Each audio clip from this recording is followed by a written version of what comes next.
Hello, you beautiful soul. I'm so glad you're here. I have a question for you. What if chaos is not punishment, but pruning? What if the very disruptions that wreck your plans are the universe working with surgical precision, rearranging the future around who you're becoming? Pause with that for a moment. Breathe in, slow, and out. Have you noticed how disruption alters your whole body? How a single phone call or a sudden loss changes the rhythm of your breathing, the pattern of your sleep, the pitch of your thoughts? Do you realize how quickly your nervous system shifts from ease to alert, from trust to tightness? It's not accidental. Biology responds first. The body always goes before the belief. So, what does that mean for you? It means the first work is not to fix the world outside, but to tend the field inside. Do you see how reality doesn't happen to you? It happens through you. Have you felt the strange, tender truth that your life is less like a series of hits or misses and more like a feedback loop between who you are becoming and what shows up before you? The losses, the betrayals, the sudden endings, they are not random. They are sculpting your attention, calling you to evolve. Breathe in, and as you breathe out, feel the tightness soften. Why does resistance block intelligence? Have you ever tried to push a river upstream and wondered why you're only more exhausted? Resistance is friction against flow. The universe, or God, or infinite intelligence, moves through patterns of less resistance. When you clamp down in fear, you create static. The signal gets scrambled. So the wiser move is to tune, not to wrestle. How does order arise from apparent chaos? In quantum physics, there's spontaneous coherence. Scattered particles align and sing together. Think of a flock of starlings forming a single living shape in the sky. At first, it looks random, then it becomes a pattern. That's your life.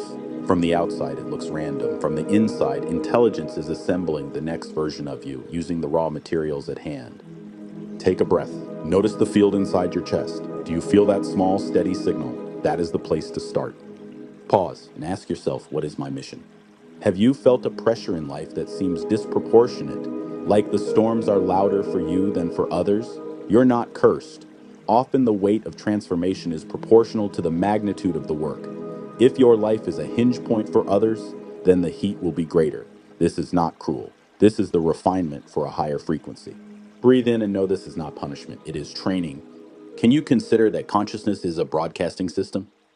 What stories are you transmitting? What dominant feeling do you radio into the world each morning? Is it panic, scarcity, and smallness? Or is it calm, enoughness, and belonging? Your field answers. People, opportunities, outcomes respond to the tone you hold. This is not blame, it is empowerment. Have you noticed how entanglement shows up in your life? Two particles separated by distance still affect each other. So too, two lives once entangled, even when divorced or apart, continue to shape one another. That is why relationships leave fingerprints on your nervous system. That is why a text, a photo, a name can pull you back into old circuitry. Entanglement is precise. It does not act out of malice, it acts out of connection. Pause and breathe. Let your shoulders drop. Do you know what a quantum window is? Have you been through a moment when everything accelerated? A sudden job offer, a shift, an insight that rewrote months of struggle in a heartbeat. Those windows open when the old scaffolding falls away. Disruption is the gap. The window is the opportunity. The more you align your system, the more you step through rather than fall. Pause for breath in and out. What does collective awakening mean for you? Are you sensing the currents beneath the surface? More people awake, less tolerance for old harm, more hunger for meaning. Your personal evolution is not separate from this. The individual and collective lift one another. Your courage to change ripples outward. Your recalibration adds to the field. Breathe in. Let that truth settle. How do you practically integrate all of this? What story will you tell now about yourself? The old script might have been, I am alone, I must strive, I must fix. The new story is simple. I am safe. I am guided. I am supported by an intelligence beyond my sight. Say it quietly now. Feel it. Breathe it in. Do you remember that faith is called the substance of things hoped for, the evidence of things not seen? Could faith be the other sense we never learned to use? Not blind belief, but practiced perception, a muscle for unseen truths. And when the scripture says we walk by faith, not by sight, it points us to the way. We only ever see a few steps ahead. The rest is revealed as we move. That's the discipline of trust. Have you ever considered you are greater than the sum of your parts? Look at your cells, trillions. Look at a spiral of DNA, the same whirl as a galaxy. Have you noticed how your eye mirrors a distant nebula? The hermetic truth, as above, so below, is not a myth. It's a fractal reality. The macro and micro are one pattern. God dwells inside you as much as outside you. Inside each cell is the whole. Does that change the way you treat yourself? If God or intelligence is within you, then sanctity is not distant. It is cellular. You are not just a body with needs, you are a container for the infinite. Take a deep breath, let it be kind. What does it mean to be the observer of your thoughts? You are not your inner commentary. You are the witness. When you hold that, the tyranny of thought softens. The observer is the place from which reality is tuned. Notice the difference. One voice nags, the other witnesses. One replays the past, the other opens to presence. Breathe and watch the thought that wants to worry right now and let it pass. Can you see this in nature, in the way a river cuts a canyon, in the way a forest regrows after fire? The pattern repeats. Shock, clearing, new growth. Pruning is painful, but look how trees fruit after pruning. The old branches must go for the new fruit to blossom. Think for a moment of the pruning in your life. What relationships ended in fire? What jobs collapsed? What health alarms rang? Who did you become because of those losses? Breathe. Offer yourself compassion. Why do we only see the world as we are? Because perception filters reality through our state. If you are skeptical, you will see evidence. If you are open, you will see possibilities. Our five senses are not the whole story. We possess more: imagination, intuition, resonance, interoception, collective sensing. What would happen if you prioritize those inner senses as seriously as sight or hearing? Pause and ask, which inner sense do I ignore the most? And how would my life shift if I honored it? Do you believe separation is real, or is it a useful myth? Science shows interconnection, entanglement, fields, rhythms. Spirit says the same. You are not separate. You are the field. Your thoughts ripple outward. Your feelings orchestrate outcomes. And yet the field responds not to momentary spikes. It responds to dominant tone. Breathe in. Let that sink to your bones. Have you ever felt a heartbreak and thought it meaningless? Consider instead that these endings are fertile soil. The relationship that ended may have been precise, removing a wrong habitat so the right seed can take root. A career collapse can be the clearing that allows a calling to emerge. Think of conflict as messaging. Your system is asking for recalibration. Your finances might be off because your nervous system still broadcasts scarcity. Your health might wobble because unresolved grief sits in the tissue. These are not moral failings, they are feedback. Do you want to know how to turn feedback into forward motion? Start with the body. The nervous system is the antenna. When your system is coherent, heart and brain aligned, vagus tone high, breath regulated, the signal you send is clean. The field hears it. Suddenly, synchronicity shows up. People, doors, resources, attune. Now ask, how many people do affirmations but never feel different? Why do so many spiritual hacks fail? Because they ignore the biology. Saying I am abundant over a frantic nervous system is like tuning a radio while standing in a thunderstorm. Coherence is the precondition. Take a breath, feel into your heart, slow your exhale, practice the pause. Can you picture a quantum window opening in your life now? It might be small, a new conversation, a strange coincidence, a sudden clarity, or it might be shattering. Either way, these windows are not punishments, they are portals. To step through them, you need readiness, a steady heart, a quiet mind, and a surrendered will. Is faith another sense? When the Bible says we walk by faith, not by sight, it's not asking you to be naive. It's asking you to develop a reliable instrument of perception beyond the visible. Faith is a practiced perception that aligns your nervous system to unseen order. Consider this. In nature, many changes are sudden. A seed remains dormant until conditions align, then sprouts in a day. So it is for you. The seed of your future may be ready. You simply need the field conditions, coherence, surrender, and attention to encourage its sprout. Pause, breathe, feel the possibility open. What does it mean that we are holographic? Every part contains the whole. Your body echoes society, your cell echoes the cosmos. Your inner coherence affects outer events. This is not mystical fluff, it's how fields operate. Awareness becomes the sculptor, attention becomes the chisel. Do you see now the triangulation of life? Relationships, health, purpose, finances. When one is out of tune, the others wobble. The pattern is systemic. Fix one corner and the structure shifts. That is why working on nervous system coherence can ripple into finances, into intimacy, into vitality. How often do we treat symptoms and ignore signal? The anxiety, the insomnia, the financial stress, each is a symptom. The signal is misalignment. The work is attunement. What would it look like to live with the dominant frequency of I am safe, I am guided, I am supported? Try it on now. Whisper it. I am safe. I am guided. I am supported.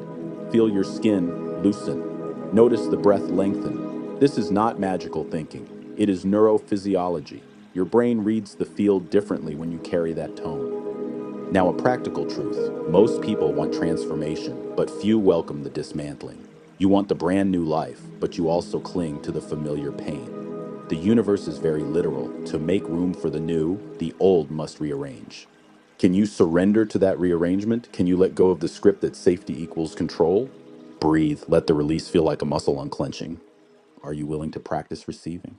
You may have been taught to earn love to deserve wealth. What if alignment is not about earning, but about receiving? To receive, you must relax the body, accept support, and hold the future as already in motion. Now, let me be very clear. This is not an excuse to passively wait. Alignment requires action, wise action. It requires clearing internal contradictions. It requires courage to say no, to set boundaries, and to nurture the self that is steady and available. Take a breath and imagine your future self already present in the room. What would she advise? What would he do? Let that version of you speak. Do you want measurable practices? Yes. Here are small, potent steps you can begin today. 3 minutes of coherent breathing, 5 in, 5 out, 3 times daily. A heart-focused gratitude practice each morning. A brief body scan before sleep to release the day's charge. These are the daily mechanics that clean the antenna. How does this tie to Scripture? Faith is the substance of things hoped for, the evidence of things not seen, and God is a light unto our path. But the light is for the footsteps, not the entire journey. The teaching is simple. Proceed with small steps under inner guidance. Trust what you cannot yet fully see. Faith as calibration, not certainty.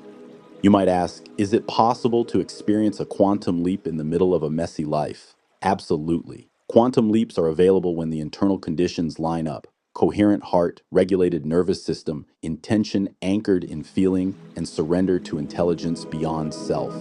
Think of the late night epiphany that changes everything. That's a quantum window. Or the person who suddenly says yes to an offer they once feared. The field moved because the person moved. Pause now. Consider your pain points, relationship breakdowns, financial fatigue, health alarm bells, career stalls. Each is a razor sharpening you toward maturity, not to punish, but to point. What does it mean to be an antenna biologically? Your vagus nerve, your heart rhythms, your breathing, these are signal systems. Increase heart rate variability, calm your vagus, match your breath. These are the technical ways to improve your reception. This is science meeting spirit. Are you tired of surface level fixes? Are you done with affirmations that never land? Then do this. Regulate the system first. Only then layer the mind work. That is the human hack. Biology is the preface to metaphysics. Pause. Let that land. Have you been wondering what to do in moments of rupture? Here's a micro practice. When your world tilts, breathe. Inhale 4, hold 4, exhale 6. Then place your hand on your heart and feel for 30 seconds. This anchors the vagus nerve and tells the field you are not in panic. It changes your signal. What if your difficult relationship was precisely to show you where you stop yourself? Often those who wound us mirror our unintegrated parts. The mask wearers are teachers in disguise, not excuses, teachers. They reveal what you will no longer tolerate. They force a boundary. Ask yourself, what boundary am I being called to claim? What truth am I being asked to embody? Could it be that your greatest setbacks are the scaffolding of your next ascent? The fire refines, the pruning makes fruit. The old paradigms must fall so the new ones can grow. Do you want to steward that fall? Then steward your inner field. Practice daily, build a rhythm, love yourself like you're your own most trusted parent. Are you willing to record the small miracles? Do not dismiss synchronistic events. Note them. They are proof flashes that the field listens.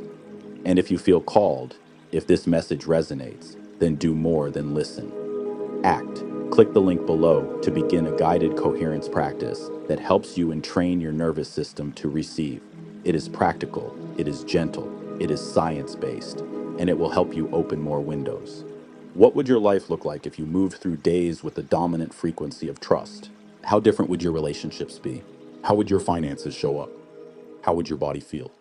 Imagine the cascade. Now step back into the breath and let that cascade quiet into steadiness. Do you want to be held by intelligence greater than your fears? You already are. The heart keeps beating. The cells replace themselves. You are constantly sustained by an invisible design. The work is to align with it. Remember, the field responds to feeling. It's not enough to imagine. You must feel as if it's real. The body must be convinced. Maybe you fear you're too far gone, that the pattern is too thick. Here is the truth. The thicker the pattern, the greater the opportunity for clean overhaul. Deep grooves make a new groove easier to choose, once you show up consistently. Perseverance plus coherent practice equals recalibration. We are fractal beings. Each part reflects the whole. When you change one element, the rest reorganizes. That's the medicine. Small, coherent changes yield outsized systemic shifts. Now, one last question before we close. Are you ready to rewrite your story, to step into a testimony that says, I was refined and from the refining came light? If so, start with 3 breaths now. Inhale fully, hold, exhale. Again, inhale, hold, exhale. One more time. Now breathe fully, hold, and release. If this resonates, I invite you to write one word in the comments below, the word that reflects how you will carry this forward. The comments are our communal field. They are more powerful than you think. A chorus of intent. Leave a single word and let us witness it together. Breathe gently now as we close. Visualize your life as a vast night sky. Each event is a star. Some stars collapse into blackness, others ignite into new brilliance. Your work is to become the pattern finder, the one who knows when a star falls, it clears space for a new constellation. You are not the victim of falling stars. You are the cartographer who reads the map. You are an antenna. Your biology is the hardware. Your attention is the software. Your surrender is the network. Combine them and you align. Next time, we'll explore the senses you never learned to use, why you have far more than 5, and how they change everything you think you know. It may reshape the way you see the world completely. I hope this content helped you as much as it helped me. This was a lot of hard work and a lot of fun. Let's do this again tomorrow. I'll be here. Remember these simple words. I love you. I mean that. Be gentle with yourself. Trust the intelligence. Breathe. If you felt this and want help to go deeper, remember the link below for guided coherence meditations. 2 small commitments a day will change your signal. Click if you're ready to make the shift. If you're interested in going deeper, see the next video, which explains that we've all been duped into thinking we only have 5 senses, when in reality we have closer to 15. It will make your mind explode. As always, I hope this content helps you as much as it has helped me. This was a lot of fun. Let's do it again tomorrow. Thank yourself for your attention. Thank yourself for your courage. Until next time, I love you and I mean it.